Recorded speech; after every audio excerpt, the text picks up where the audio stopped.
We're the Water Research Laboratory and we're a research facility of the School of Civil and Environmental Engineering, which is part of the University of New South Wales. This year's our 60th anniversary. For us, launching into an arts project, that makes us nervous and that's a good thing. So it's pretty exciting. This is the first morning of the Manly Dam project. This is a brand new collaboration between the Water Research Laboratory and the Manly Gallery. This morning we have 8 artists who've been commissioned to work with us over the next 9 months, culminating in an exhibition being mounted in December. And I think it's exciting to bring together a group of contemporary artists around the space of water, which in Australia is such a valuable resource, and working with us, a group of engineers, we're going to have the opportunity to showcase issues as well as art practice to the community. The interface in arts and science is an exciting place to be. This wave flume is a pretty dramatic one. It's a model of a floating pontoon, such as the one that you can see at Circular Quays or all around the harbour for people to board the vessel. I think this is what's really important with wave flume, is that you can submit it to very extreme events that couldn't be really accurately simulated in a computer.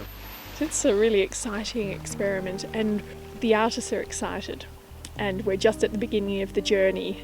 So what unfolds over the next 8 months will be a revelation to us all. It's called the creative process, and I, as curator, going along for the ride as much as the artists are, and I'm there right beside them and supporting them. As far as we know, this was the land of the Gulgadya people. Now we know that their country would have stretched through the wetlands and these creeks would have supplied the lowlands. They had a great life here. They've left many indications of their presence here in the way of sites and shelters and what they ate. So think of the proud ancestors that managed and looked after this land and the animals and plants on it. You're probably following a path they would have walked themselves, you never know. And we're going to start today on the self-guided walk, which is called Gulgadya Muru. Gulgadya is the name of the grass tree. Okay, let's start. We're going up the nature trail and we'll keep going the Gulgadya Muru trail. You can see angophores and different types of trees. There's also turpentine in here. There's peppermints. And so those are the main tree types. As we progress higher and higher to the ridge top, you get more heathland. Wow, what a beautiful place. The artists are all having a fabulous time looking at all the bushland and incredible funguses and flowers and plants. When you're in the bush for long periods of time, there's this connection, there's something that the bush gives you, that gives off. It's a very healing, energetic place and very soothing place. And everyone is quite excited by this whole walk. And I can see everyone down there at the bottom of the waterfall, just about to go for a swim, I think.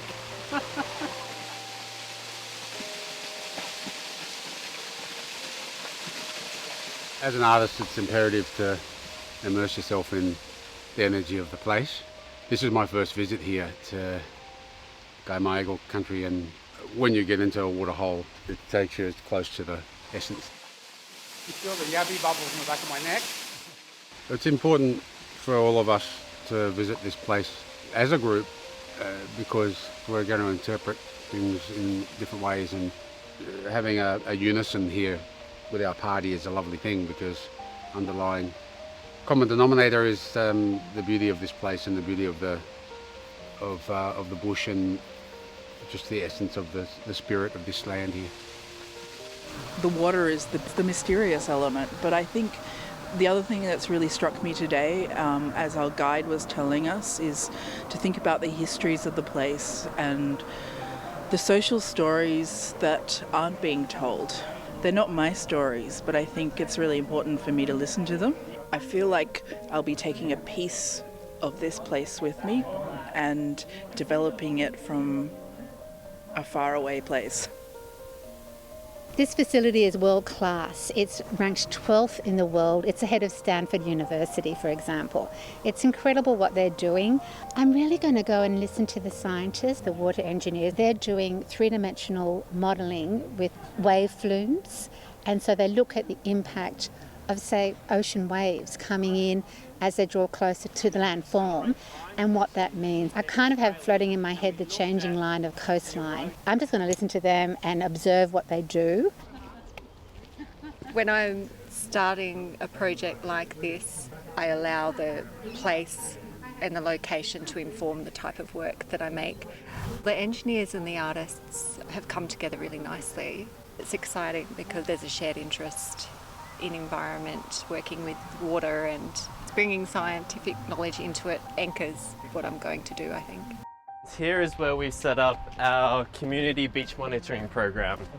So that is called CoastSnap, and here we get the local community involved in beach monitoring.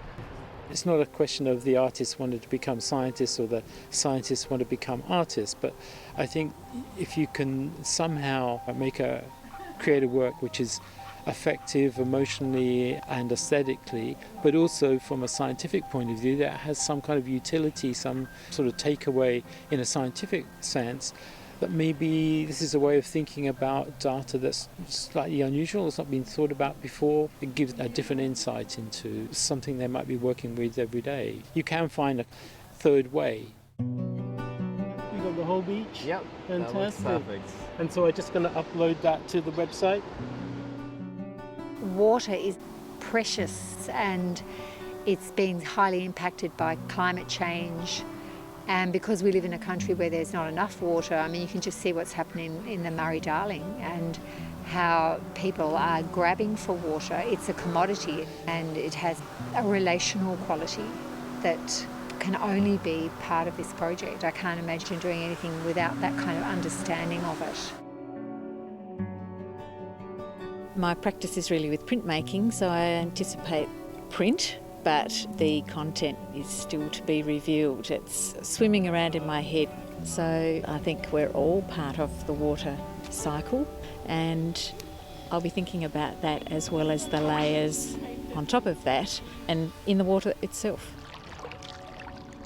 We're in a decidedly white demographic, and I like to bring it home to that demographic, and it's a wonderful, honourable opportunity to be able to do that in Manly Regional Gallery. So it's nice to come over here and rustle the feathers a bit. With any group project, and this will be the third that I've worked on, it's going to be a surprise. We don't know what we will get. The artists don't know yet what they're going to make. When they start to absorb their experiences and intellectualise their content and interrogate their mediums and think about how they can express what they want to express. The 8 artists cover diverse fields, including ceramics, mixed media, multimedia artists and multidisciplinary artists, so working in film, photography, sculpture, sound, and together that's going to create such an interesting exhibition. That's what we're after, something that's really going to unpack what this area and this place is all about. 16 people together who introduced each other and their art practice and their scientific practice, and now we've come out and looked at the dam and seen the environment, and I'm hearing conversations about stimulus for art and how we can put that together with the science.